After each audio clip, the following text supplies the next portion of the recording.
Hi guys, so we've got our first i6 farming build that I've come up with. It is still version 1 because I think we're going to have 2 versions of this build. It's absolutely a blast. I'm going to show you in a rift in a second. I thought I'd show you in a challenge rift. It gives you some idea of the power behind this build when you really see the damage numbers instead of me just using it in an overworld farming build. Although it is meant for farming, you will just see the immense power of this build. So we'll get into doing the rift first, and then I'll go through all of the gear, all of the essences, and everything else you're going to want to know. But as always, if you like the content I bring, don't forget, like and subscribe to the channel, and if you want to further support me, become a member, join the Discord, and yeah, let's get into it, see what you're interested in. We're going to do a 4-3-5. That is around a similar sort of amount. You know, I could go slightly higher, but I want to keep it as a round figure. 4-3-5 is a good number to go at, so let's give it a go and see what you guys think to this build. I absolutely love this. It's an absolute blast. You'll notice I am using the new helm for the Rhino, and I'm using a lot of new pieces of gear in this. It's yeah, what can I say? It's fun. Although you can't get up to 70% movement speed, you can definitely have a lot of fun with this and do a lot of damage. Now, dungeon wise, as I said in my previous video about kind of different essences and the new essences especially, this essence is not going to be for doing dungeons. I don't think. I've got some ideas, but at this moment in time, them ideas are just little bits of notes on paper of what it possibly could be, but only time will tell to see if this does pan out to have a dungeon build as well. But this is an absolute blast. You know, look at that. It's not a boss killer. You'll see here, I'll use this for the boss. It's not really a boss killer because I've got no primary. So imagine trying to use this in dungeons. Like, there is no primary attack. There's no killer. Yeah, how would this even be possible to do this in a dungeon? It wouldn't be. But even said, we still did a 4-3-5. Now, there is another way of using this build, and I'll show you that as well, because I've got ideas for other builds coming from this particular build. And it's definitely a new challenge dungeon, a challenge rift build. Now, I've been trying to push for 4-4-1.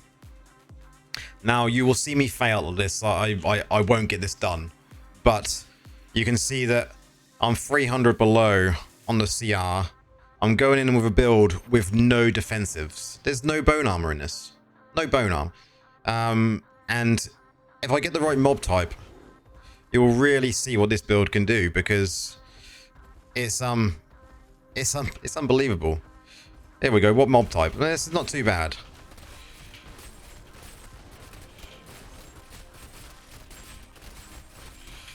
Just look at the numbers. The numbers are absolutely insane.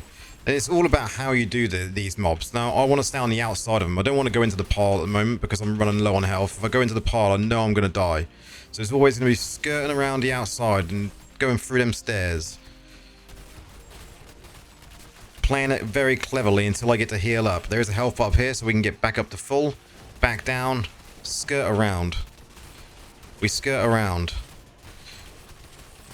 And this is basically how I've been able to push, even doing challenge rifts with a build that's got no defensives at all. Now, some of the build is going to be somewhat familiar, but a lot of this build is new essences. And I have been having an absolute blast, and I can't wait for more people to try this out and get to the point where I am. Just look at them numbers. I just lost for words, you know. And as long as you play this properly when it comes to pushing your challenge rifts, if you do try and use this in challenge rifts, and I will bring out a full build for this because I think this build can be made better for challenge rifts, or if challenge rifts, because I think there's a potential way of making this an absolute destroyer. And you can see just the numbers is lagging the game. Absolutely lagging the game. And look at that. We got 2 of them down and we're at the boss. Now look at that time. Depending on what boss we've got, I could pull this off. I think we're going to need to change. We're going to have to change here. Let me just try and get out of combat. I didn't particularly want to do this on the video, but we're doing it. We're doing it. We're going to go for, I think, raid build to do this.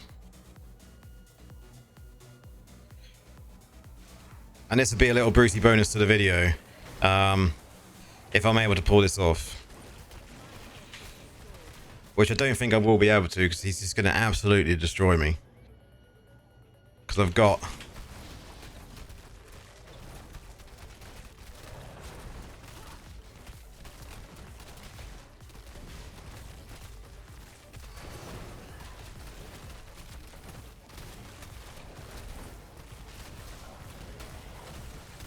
This is how you should be doing your challenge rift pushing, but guys, go in with a build that you can have a blast with to actually nuke down massive amounts of mobs. And then when you get to the boss, get out of combat straight away and change up to a build that's single target, because you can't use an AoE build when you're going to need single target. Oh, this is easy done. And a raid build's great. Like a dungeon build here would be good as well. I've just got to watch out for his slams. It all depends on what boss you get, really. If you get Summoner, or, you know, one of the other really difficult bosses that can be a real pain to kill, yeah, you might not get this down so easily. I don't know how much more I could push, though. I am definitely going to try. I think there is definitely a build here that we can do with the Rhino to really push into doing the challenge rifts. Now that is 441 done. I believe that should put me third on the challenge rifts for the server. Good times. So I didn't intend on doing that. That wasn't the plan, but 441 would put me third. Yeah, it hasn't registered yet.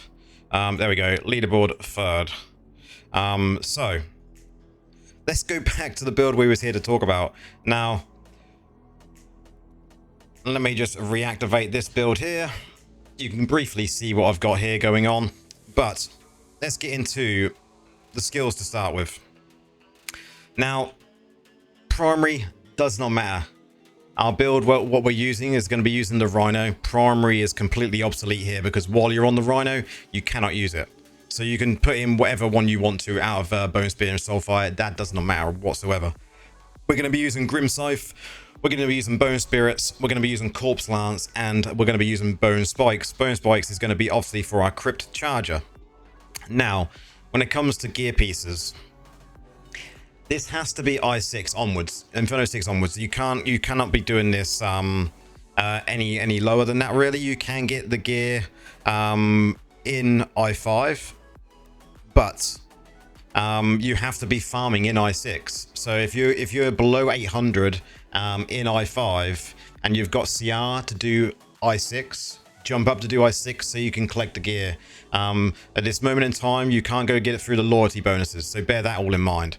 So this is 100% an end game farm build.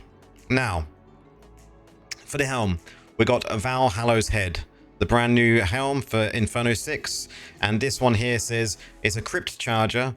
Bone Spikes now grant you a mount, increasing your movement speed and making you immune to knockback effects. Your mount damages and knockbacks enemy as it moves, and Bone Spikes damage is increased by 18%. And obviously I've got another increase there due to the Awakening slot. Now this is just the bread and butter of the build, really, when it comes to this build going forward. And even with version 2 that I'm going to be bringing out, it is the same with that. It's this will be the bread and butter of that build. Then we've got Tempered Run. This one is for our Bone Spirits. Bone Spirits deals 38% increased burn damage, or increased damage to burning enemies, sorry.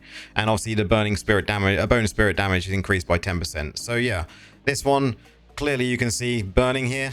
Burning is going to be coming from our set items and one of our gems. So this is why we're using this for burning enemies.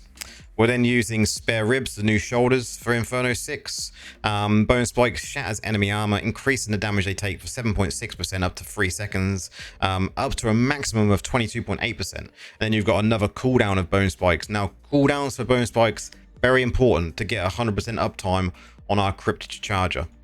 Then we're using good old Raving Silence for our getting rid of all of the continual damage on any enemy. So Grim Scythe now triggers all the continual damage on targets hits, causing them to instantly take away all of the remaining damage that would have been on them. So we use this in a lot of our previous builds, previous meta builds. So next one, we've got Defiling Swarm. Again, a staple in most of our builds. Grim Scythe now conjures the Whirling Scythes that elbowed you. They have been reduced in size, and I know people have been complaining about this, but trust me, they're fine. You know, they're absolutely fine. One thing Blizzard could do would be add in 2 more. So even though the radius of them has been shortened, and obviously you got the dead area around our character, if they added in 2 more scythes, it would kind of negate a lot of that issues. And I think hopefully going forward, Blizzard will maybe kind of think about doing that. But the next one we got here is Blighted Crop. Another new piece. So critical hits with Bone Spirits now trigger Soulfire Novas that deal a bit of damage. They cannot occur more than once every second, and any subsequent damage from multiple Novas to the same enemy will do 50% reduction in damage. Obviously we're using this because we are using the new shield here, which is Death's Egress, and this one basically says that Bone Spirit now draws essence from nearby enemies, conjuring a Bone Spirit for each enemy that is affected, and that Bone Spirit will rapidly orbit you, damaging enemies as it passes through. Now, this requires your enemies to be alive when you use this, because it doesn't require corpses like the rest of our skills. So this one is going to be sucking out the essence of the enemy. So this is the first one you want to use before you use anything else. Get in there, press this one, bring out your 5 skulls, then start blasting your damage out. And then for the last piece here, we're using good old Departed Appetite, which is for obviously our corpse lance to get that vortex of bones surrounding us. Now, set items. We're going to be using 2-piece Vifuse for the duration effects on us and party members. We're going to be using 4-piece Agments for the increased duration on Ignite statuses and a 15% chance to attach an Ignite status to the enemy, which obviously leaves a burning dot, which is going to be great for our build. Now, we've also got 2-piece Barons to increase the duration of harmful effects to get that more damage, because we're going to be resetting the damage with Raven Silence like we do in the rest of our builds. Gems wise then, what do we use when it comes to gems? Now, at the moment, I haven't tested too many iterations of gems, but currently I am using the Colossus Engine as a rank 5. I'm using Misery Elixir because this is great for damage over time builds to increase that duration even further. I am using the new Spectre Glass that's been recently added to get that increase in damage from armor break. I'm using a Viper's Bite, which potentially you could replace and add in a Berserker's Eye maybe. I am then using a Blood-Soaked Jade to get the increased movement speed and for damage. I am then using a Void Spark socketed in my Echoing Shade, because for farming builds, Void Spark's great because it shoots all the sparks out, doing more damage and spreading dots, which is amazing. I am then using a Bottled Hope, which is just going to increase my damage and movement speed, and obviously give me a skill cooldown on here of 3% as well, which is great when it comes to the charger. I've also got rolling consequences for the fiery explosions to burn enemies. It's going to be doing all that wonderful stuff, giving me increasing crit chance, which is great when it comes to our chest piece, Tempered Run. If you remember, it gives us that burn damage increase for Bone Spirits on burning enemies, which is amazing. Now, Paragon wise, normally in like a farm build, we would go for something like Brawler. But Brawler size doesn't affect us, because size gains when it comes to Brawler size gain or Warband Room size gain, you don't actually get an increase in size when it comes to the actual mount. So it doesn't, from what I can tell at this moment in time, it doesn't affect the movement speed just based on your size. I've got to do more testing on that to confirm that, but as far as I'm aware, it doesn't. So when it comes to this build, I would use either Vanquisher in this particular setup to get more damage, or you could even go and use Slinger to gain more damage with this sort of build here. Now, like I mentioned with the Warband Room, you cannot use the size increase Warband Room. You want to be just going for the attacker for getting the increase in damage, increase in crit chance. That would be absolutely fine. Then when it comes to familiars, you want to be making sure you got one with lingering runes, which is always good. Cursed properties, I always go with a setup, which most people do know my setup for cursed properties now, is lashed 2-piece and wired 6-piece. You know, when you kill an enemy, you get this surge of lightning that jumps and it deals extra damage. It's just perfect to use with these sort of builds when it comes to dot resolution. Other than that, guys, have we missed anything? I don't think we have. I think that has covered absolutely everything we can possibly cover. You've seen the build work. You've seen me kill a 441, the highest challenge rift I've done so far. You've also seen the build in general. I know how it works now. Like I said at the beginning of the video, this is version 1. There is another version coming that I've got going, and it doesn't include Raving Silence, so it's not a dot resolution build. I'm yet settled on which one I prefer or which one's better. I think that's very relative to what you like to play as. I think personally this one probably will outshine the other version, but the other version's got something different in it, so it's not got the same, exactly the same setup. It's got something that we've had in the game for a while, and I've definitely enjoyed playing that one.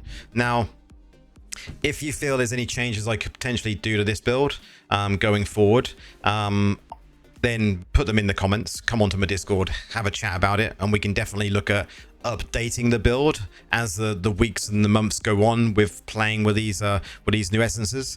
But I'm settled on this at the moment. I just wanted to get it out there so people could obviously see how the build's working, see what I'm working on, and potentially try it out for themselves and have a bit of a blast. So if you like it, make a comment. Don't forget, like and subscribe, and we'll see you in the next one.